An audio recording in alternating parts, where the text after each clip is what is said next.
Monday nights, 1984. CBS. Two divorced mothers sharing a Greenwich Village brownstone, laughing through life. If you're anything like me, Kate and Allie wasn't just something you watched. It was something you watched with someone. A mother, a sister, a friend who understood. And here's what most people never knew. One of the kids on that show walked away from Hollywood at the height of her fame. Yale honors graduate, then a career pivot no one saw coming. Nearly 40 years later, where she spends her days now is the part that'll stay with you. There are shows we watched, and there are shows that watched us back. Kate and Allie was the second kind. Before we catch up with everyone, a small note. If this show was part of your life, I'd love to know who you watched it with down in the comments. Those small memories are what this channel is built on. And we start, fittingly, with the woman who made Kate feel like everyone's fun older sister. You could always tell when a cold open was about to hit the perfect note. Susan St. James would walk onto a real Manhattan sidewalk, no laugh track, no cues, and make divorce feel like the start of something funny instead of the end of something sad. That was Kate, the bohemian travel agent with the bohemian heart. She was the friend we all secretly wanted, the one who made independence look beautiful instead of lonely. She was 37 when she first played Kate McArdle. Today, at 79, she still carries the same spark we remember, quietly retired in Litchfield, Connecticut, where she's been a Special Olympics board member since 1972. She was on stage at the SNL 50th anniversary special in February 2025, arm in arm with Jane, looking like no time had passed. She never came back to Hollywood full-time, and that was always the point, because her biggest decision came later, and it wasn't about fame. A Grocery Store, Season 4, an episode called Dates of Future Past. A retired football player turned sportscaster bumps into Allie in the produce aisle, and just like that, love walks back into her life.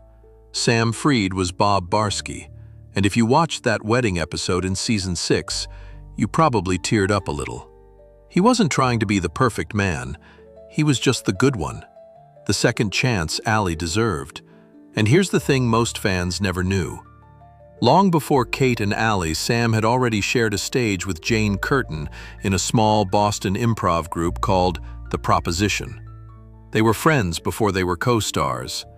He was 38 when he first played Bob.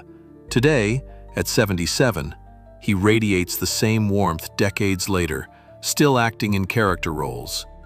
You may have caught him on The Wire, as executive editor James Whiting, or in House of Cards. He keeps a quiet pace now, mostly regional theater. But every time he walks on a stage, you can still see Bob smiling somewhere inside him. Here's a career path you don't hear every day. Former college football player, Ford Motor Company executive, MBA holder, stand-up comedian on a dare from his girlfriend. And then, suddenly, the superintendent of Kate and Allie's Season 6 apartment building. Peter Onorati brought a working-class New York feel to Lou Carello that the show had been missing. He was 35 when he played Lou, and he turns 73 next month, aging with incredible grace. 1 year after Kate and Allie wrapped, Martin Scorsese cast him in Goodfellas. These days, he's on The Rookie, and This Is Us fans will remember him as Stanley Pearson.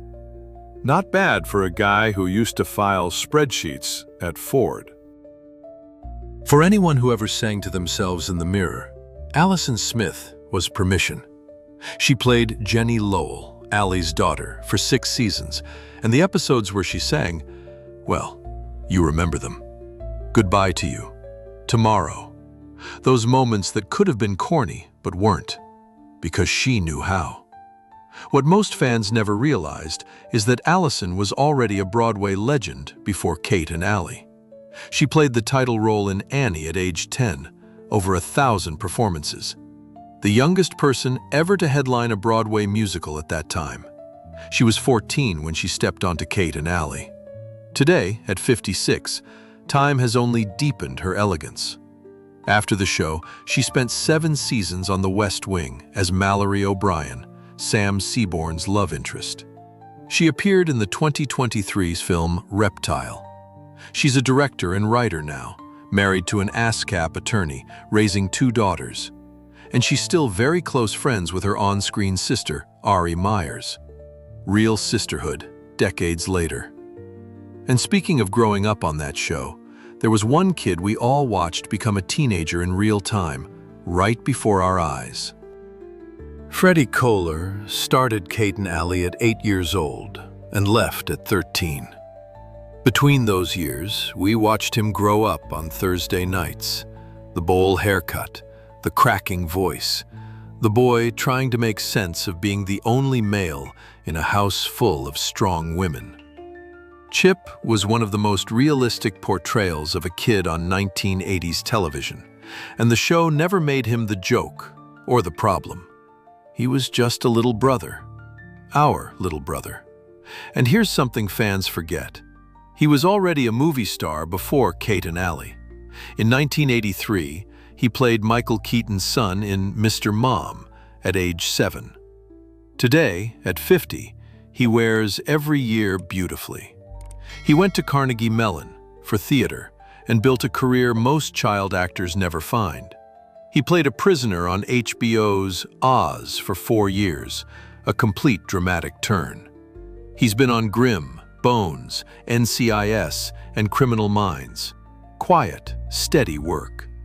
The kid grew up, and he never stopped. Halfway through now, and if these memories are hitting you the way they're hitting me, stick around. The most surprising story is still ahead, and it's the kind that stays with you. Here's a question for you. What do Allie's pompous ex-husband and a Sith Lord have in common? The answer is Paul Hecht's voice. That precise, commanding delivery you heard as Dr. Charles Lowell? It's the exact same voice that played Emperor Palpatine in the official radio dramas of The Empire Strikes Back and Return of the Jedi. Paul Hecht was a Tony nominee on Broadway at 27 for Rosencrantz and Guildenstern Are Dead. He was 43 when he played Charles. Today, at 84, he's untouched by the years. He's still performing theater readings in New York, with his most recent confirmed appearance at Center at West Park in June 2025. The ex-husband on a sitcom was secretly one of the most accomplished voice actors of his generation. Recent activity post-June 2025, recommend manual check given his age. There's still one face ahead, and the story behind her life today is the most quietly remarkable of them all. If you watched Kate and Allie, you remember Emma, Kate's daughter, the thoughtful one, the one processing everything while the others made noise. Ari Myers made it okay to be the reflective kid in a loud family, and for a lot of viewers, that meant everything. What you may not know is that she started acting with Al Pacino at age 12 in the 1982 film Author. She was 14 when she first played Emma McArdle, and she played her for 5 seasons before stepping away. In 1988, she left Kate and Allie early to focus on school. She used her acting money to pay her way through Yale, where she graduated with honors in 1991. A double major in philosophy and theater arts. She's 57 today, and she's more striking now than ever. Not because of how she looks, because of what she chose to do with her life. And what she chose, decades later, might be the most beautiful pivot any of these faces ever made. But before we get to Emma's story, there's one more woman to talk about. The one at the heart of it all. That jazz piano again. The Empire State Building fading into the opening titles. And there she was, Jane Curtin, playing the woman who worried about everything so the rest of us didn't have to.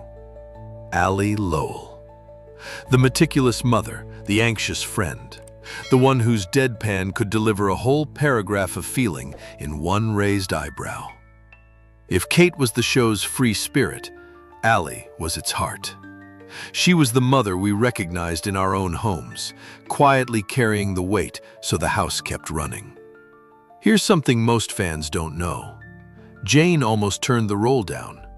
She thought sitcoms were beneath her after Saturday Night Live. It took a single conversation with director Bob Barsky to change her mind.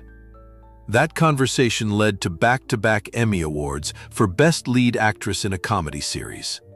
First woman to win that category 2 years in a row. She was 36 when she first played Allie. Today, at 79, she carries her story in every line of her face. And she's still working.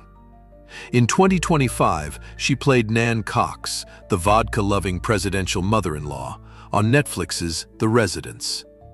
She stood on the stage of the SNL 50th anniversary special that same February. Last year, she lost her husband Patrick Lynch, and afterward she talked about staying in motion. 40 years of Pilates, 40 years of work, 40 years of just not stopping. Because some women don't sit down when the world asks them to. They just keep going. And when you watch her on screen now, you can still see the exact same precision. The exact same woman who walked onto a Greenwich Village stoop in 1984 and made millions of us feel less alone. Before we close, there's one more story worth holding on to. Ari Myers, the thoughtful girl who played Emma, did something none of her castmates expected. After Yale, after trying Hollywood a second time, she walked away from acting entirely. Today, she works as a postpartum nurse and lactation consultant at a hospital in Los Angeles, helping new mothers in their most vulnerable days. The child star who grew up on our screens now spends her mornings caring for newborns. Not every hero needs a spotlight. Some simply choose to live. And that's the most beautiful role of all. Some shows end. Others just quietly stay. Kate and Allie was the second kind. And hearing these stories again, I'm reminded why it meant so much to us in the first place. That jazz piano is still playing somewhere. Kate is still laughing on a stoop. Allie is still worrying. And we're still listening. So let me ask you, when you think of Kate and Allie, who comes to mind? Who were you sitting beside? I'd love to read your memory in the comments. There are more stories like this one waiting. More faces, more songs, more Thursday nights we used to know. Until next time, take care of that memory.